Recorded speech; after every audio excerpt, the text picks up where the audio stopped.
channel, not the window licker channel. So I don't really know how I'm gonna start this, but today is February 3rd, Saturday, and if you know what the day is for tomorrow, obviously it's February 4th, but if you know what that means, then you've been around for quite some time.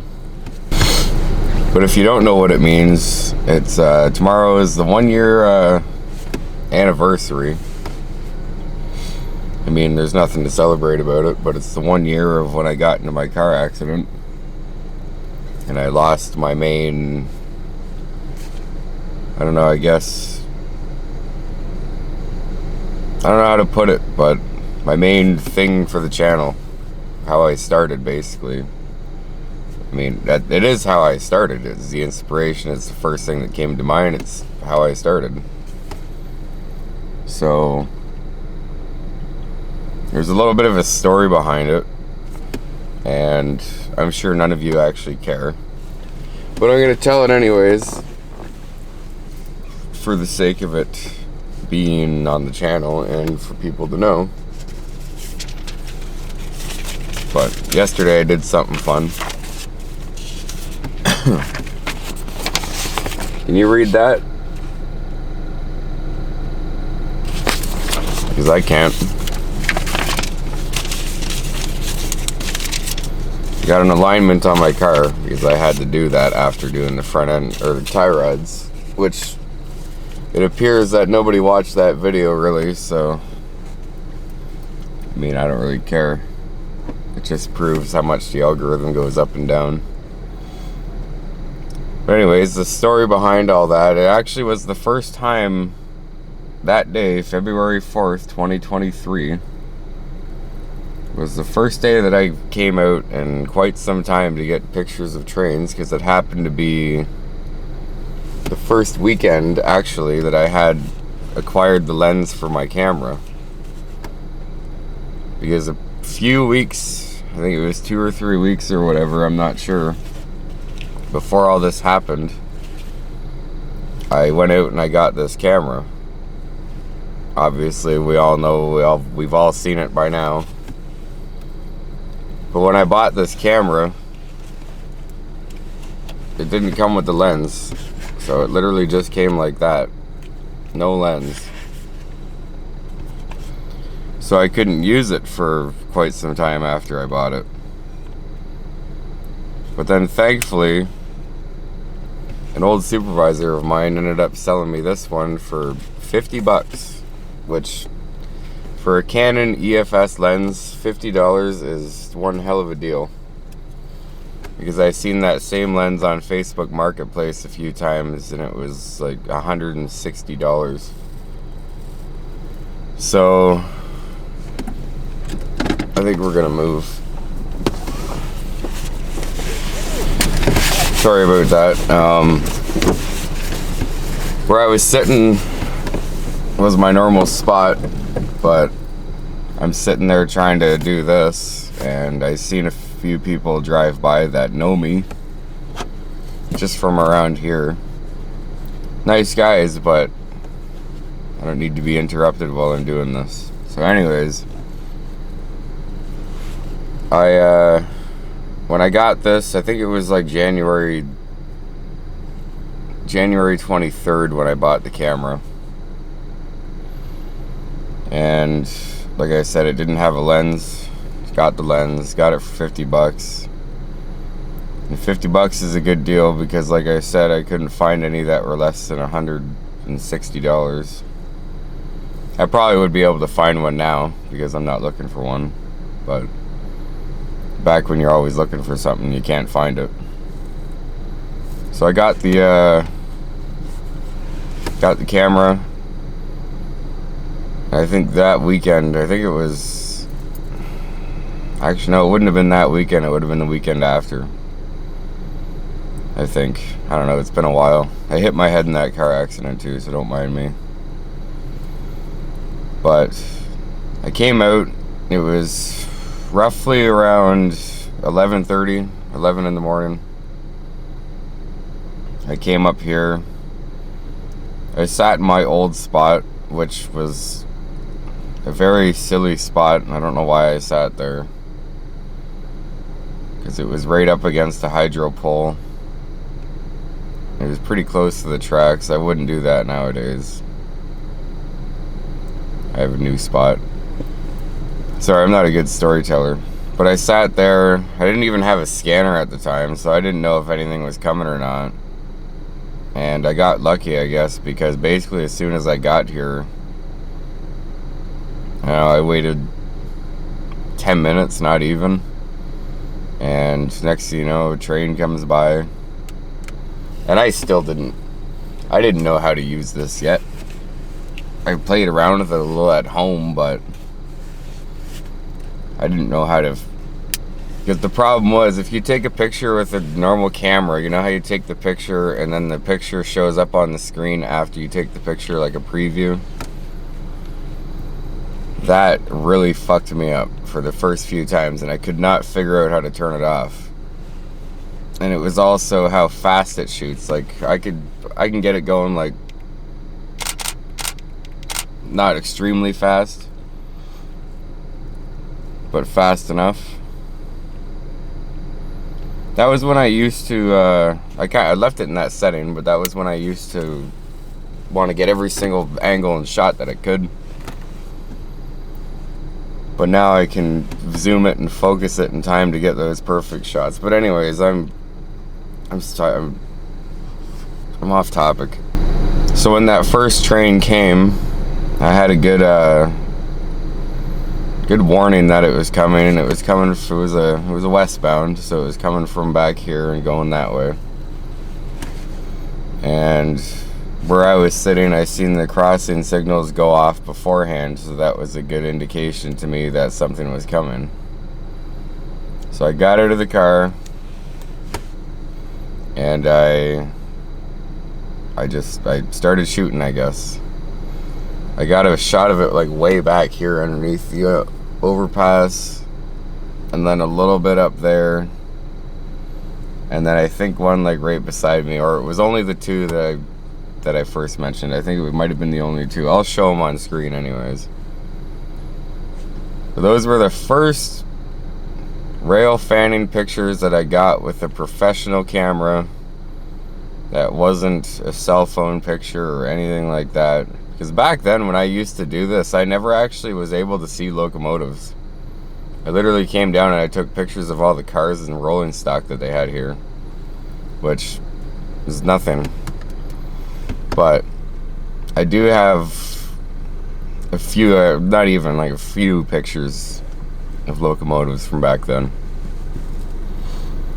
But anyways, I got those pictures and I hung out for a bit longer thinking that, oh, maybe another one will come. And then, of course, it being the Galt subdivision on a Saturday, of course, nothing came.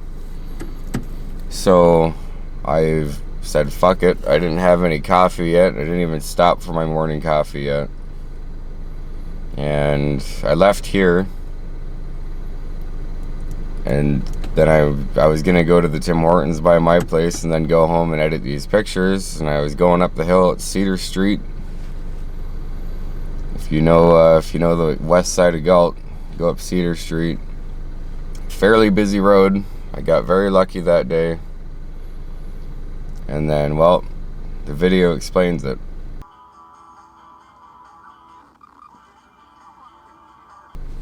I didn't do anything.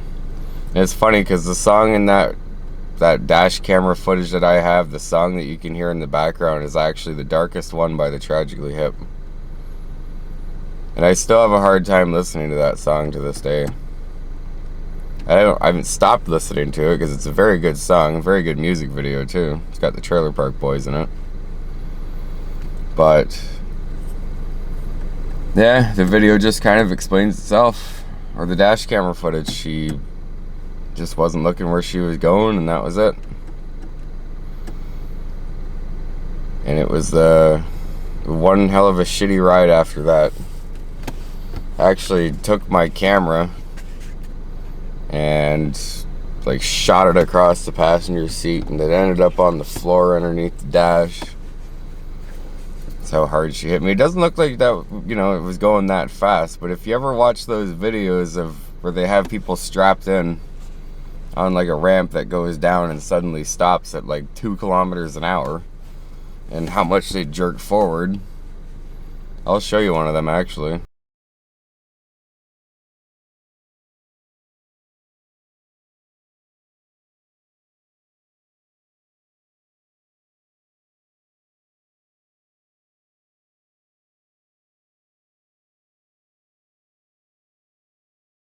It doesn't, you know, like I said, it doesn't look like she was going that fast, but you don't have to be going that fast to be able to feel all that force. And that's what happened. I was going up the hill. I wasn't speeding because I don't speed. I really don't. And then she came out. I briefly remember seeing the back of her head looking this way when she pulled out. And there was just no time, I guess. And that's what happened. The cops showed up, and the cops thought I was impaired, which was funny. The first cop that showed up was a fucking dick. He was he was on the girl's side that hit me, all on her side. He was nice to me to get me to get the questions from me, which he didn't get very many answers, I guess. Fuck, it's hard to remember shit from that day. The fire trucks and the ambulance showed up. I didn't go away in the ambulance, which I probably should have, because I'm still having problems with my back to this day. And, you know, if you know about accidents and ambulance rides, I'm just gonna leave it at that. But the paramedics showed up. They were questioning me about this and that, which obviously, whatever they do. Remember, folks, tell the cops nothing, tell the EMTs everything. But as the paramedic was questioning me, the cop is like right here, right in my face, asking for my license and this and that, at the same time that the paramedic's trying to make sure that I'm okay.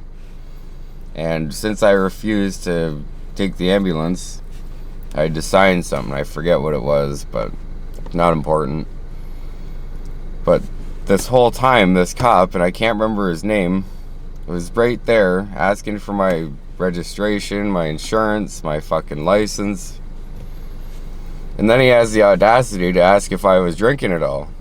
And then he's like, can you take off your sunglasses? So I take my sunglasses off, and I'm like, I'm the one who got hit. I didn't cause the accident. And then, I don't know, his partner shows up, he fucks off and goes and talks to the girl, and he gets in the girl's car and everything, and he's sitting with her and being all nice and shit like that. So I could have really got fucked in that situation, because clearly he was all about her and didn't give a fuck about me. But then his partner showed up, and he was nice, and he told me that she got charged and this and that, and even when it came to clearing out the, what was it? All my stuff in the car, like everything. Which I'm kind of glad that I did, actually. But at that time, it just seemed kind of gratuitous. And I asked the cop, I'm like, do I take this stuff out now, or do I wait till it's at the tow yard? Like, what do I do? And then he really sarcastically says, well, you can back up her vehicle, meaning my grandmother's, you can back up her vehicle and open up the hatch and just start putting stuff in there, you know, get it done right now. And like, what a fucking stooge. So hopefully I don't ever get pulled over by him, because he seems like he was just out for the young guys to get them in shit or fuck their day over or something. And yeah, after that, the tow truck showed up. I think I hear a train. I don't know, I thought I heard a train. I'm going to keep an eye on the signals. Then the tow truck showed up.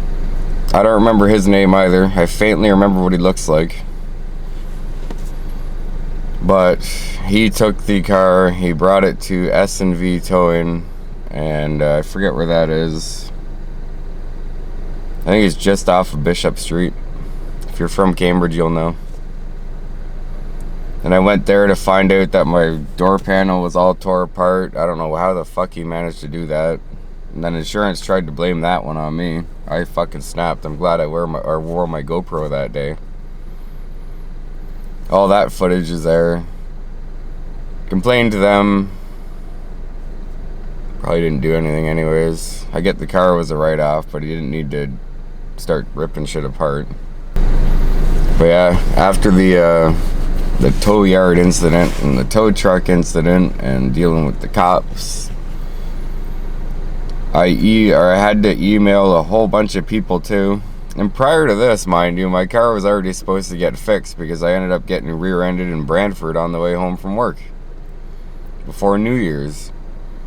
Because some fucking clown ran a stop sign there, and I fucking slammed on the brakes and tried to get out of the way, and I got hit in the rear end. I mean, the lady who hit me, it wasn't her fault. It wasn't my fault. The fucking idiot who pulled out in front of both of us, it was his fault. But then after that, yeah, the car was supposed to get fixed. I had it booked, and it was like a week before that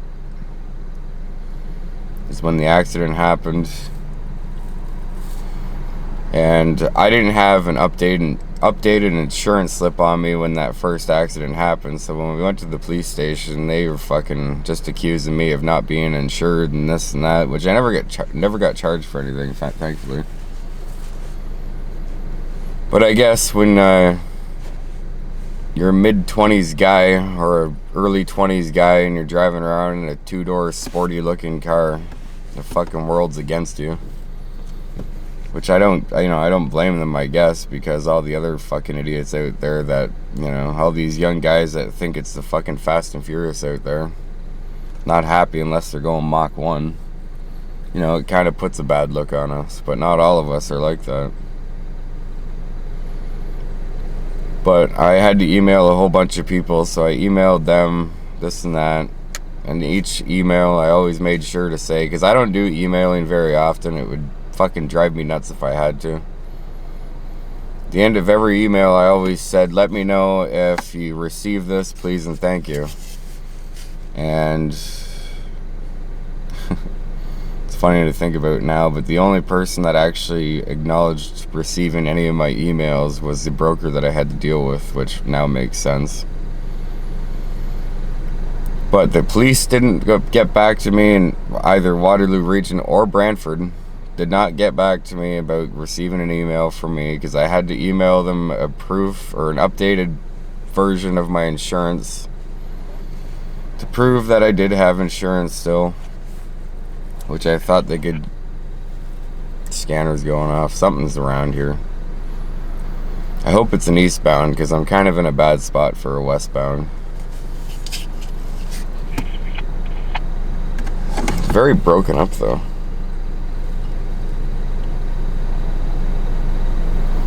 Yeah, nobody got back to me, and then I had to talk to these other people that were for injury claims. And boy, the amount of questions they had was unreal. But then again, it makes sense. They were asking me things like if I needed help getting changed and going to the bathroom, if I could still perform everyday needs. Which obviously it wasn't that bad, thankfully. That would be pretty bad if it was like that. I had to go for x-rays because my back, which I never heard back on that. Which pisses me off because there is something wrong. What number 108, 108, to the 8121, 8121 West. 2, number 106, 106 is superseded.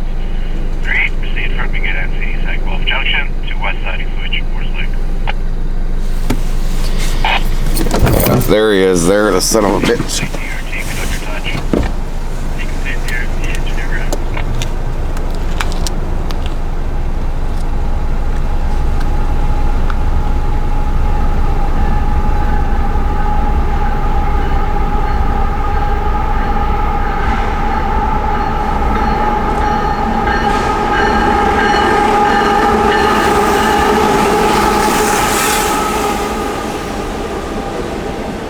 Say what you want.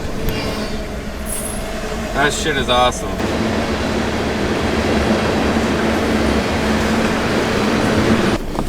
Oh, that never gets old.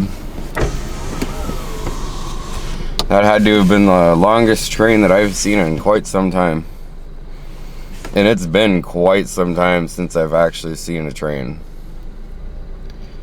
Because the past few weekends have been pretty dead. So I decided to come out nice and early this morning to see if I could catch something.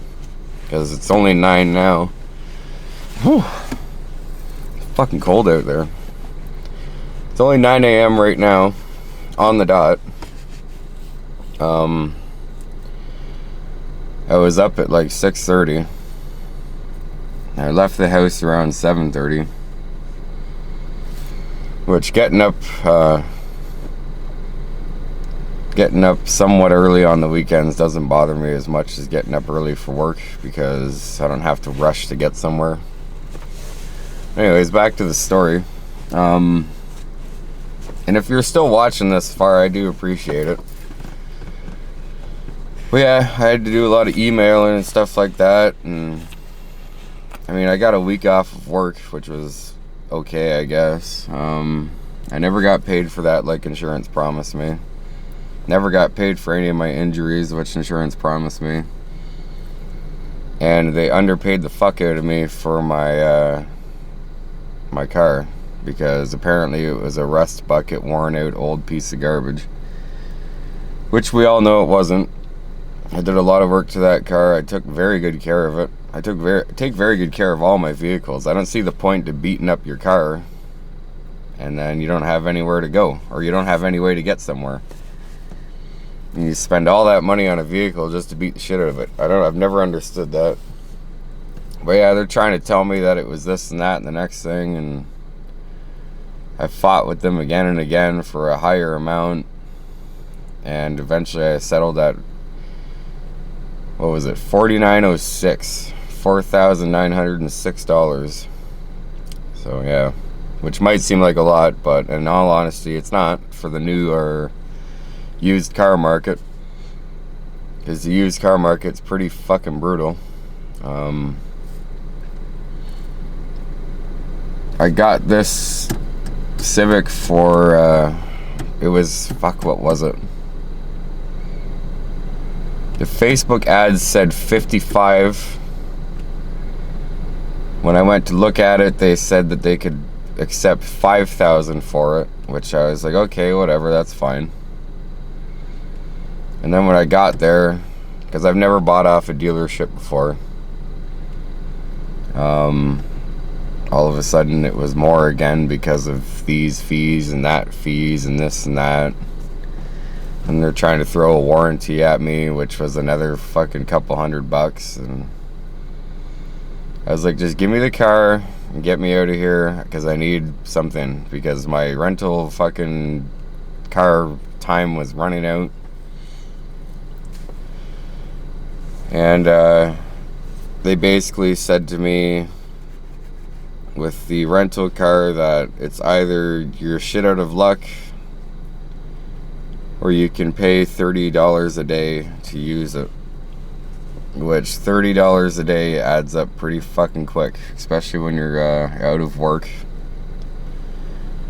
and when insurance apparently wasn't planning on paying you in the first place, and then they want to give you the runaround with a rental. So I ended up getting the Civic. I mean, I kind of skipped over the rental part, but there wasn't much to that. I had the rental. I did a few videos in it. That was it. It was a sweet little ride. It had heated steering wheel, heated seats, remote start too,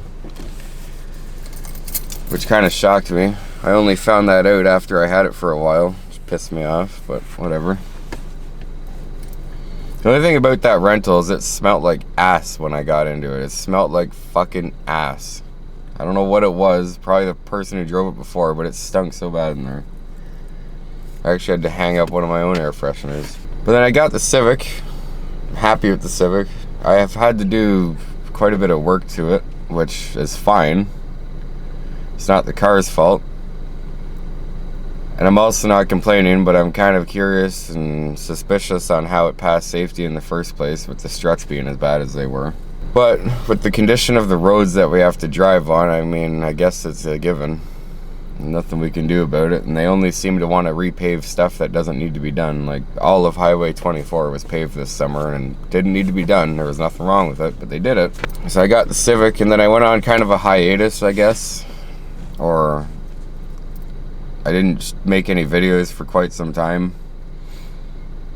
Kind of took a break. I was stressed out, all this shit going on, and I hate to sound like that kind of guy, but I really wasn't in a good place at that time. So I just took a break. And then I think it was the, other than a few videos in the middle here and there, update videos of everything. I did a video in the summertime, or not the summertime, the springtime, which first brought me back to filming videos in the car. Because before that, I used to do out in the Altima. Haven't said that in a while, but I used to do that. But as we all know, I used to do out in the Altima. So on that break, I was trying to think to myself, well, obviously I can't do that anymore. And I didn't know what to do. So I don't even think I had a name for anything yet at this point. I think I was kind of just trying to get the ball rolling. See what happens, test the waters, whatever.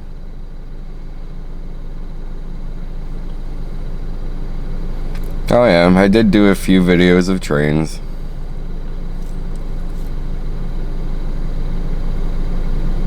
But I don't think... Well, good morning, everybody. No, I didn't. I didn't have the series name out yet, so... I went from out in the Altima. I did a few train videos in the winter time. I remember doing one over there. It was dark out. I froze my fucking ass off. So I don't come out throughout the week anymore, and I don't come out in the dark because there's really no point to trying to catch a train in the dark. The only thing that's good in the dark is your eyes. But then I came out with a video in the, it was the springtime. I was actually sat in this spot, and it was H72 coming over the bridge onto the Waterloo sub and going to Preston. So I chased it to Preston, and that was the first rail fanning video that I did.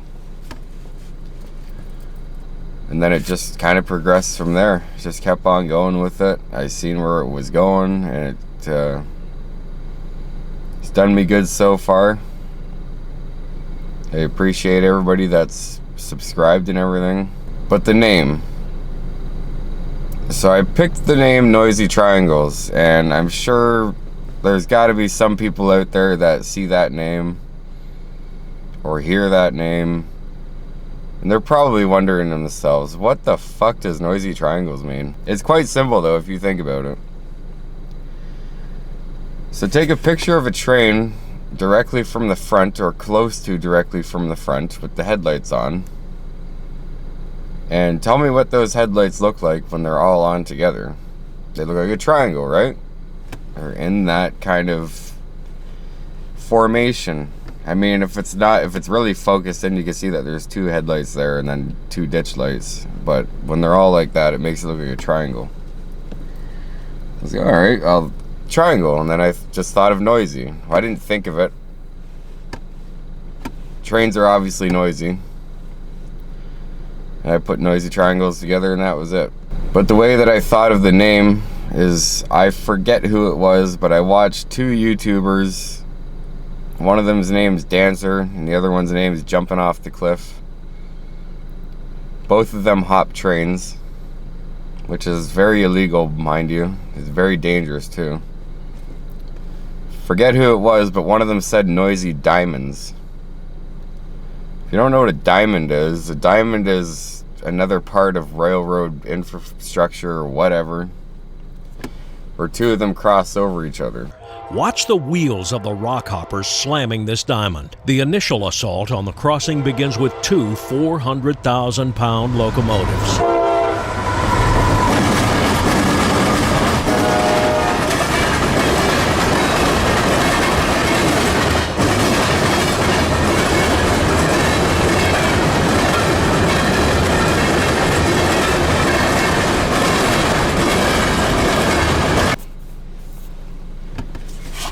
And they're very noisy. I've never seen one in person. There's none around here that I know of. Apparently there's one closer to Woodstock, but I don't know, maybe we'll make a trip out there one day.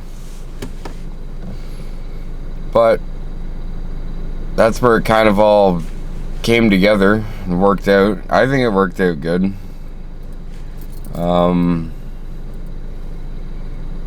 yeah, we've been going somewhat strong since. Oh, holy shit.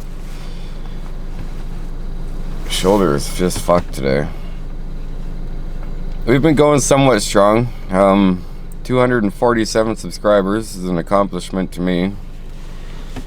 I don't have the ability to make and upload and edit videos every single day, so that's why they're not as consistent as some YouTubers, I guess.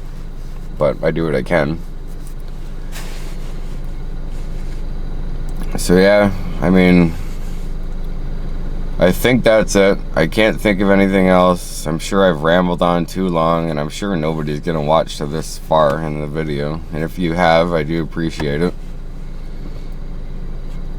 But I'm pretty sure that's all I have to say. I don't think I'm forgetting anything. I don't know, man. Trains are cool. Trains are cool. I know some rail fans out there are something else, and even for myself, they're difficult to be around, some of them. There's nothing worse than somebody who does nothing but talk, but can't let you talk. Can't stand that. I don't know, there's just something about a big, massive, heavy piece of machinery, piece of steel, and it just glides down the tracks with ease, pulling all that freight. And on top of being a cool thing to take pictures of, they're also just cool to watch.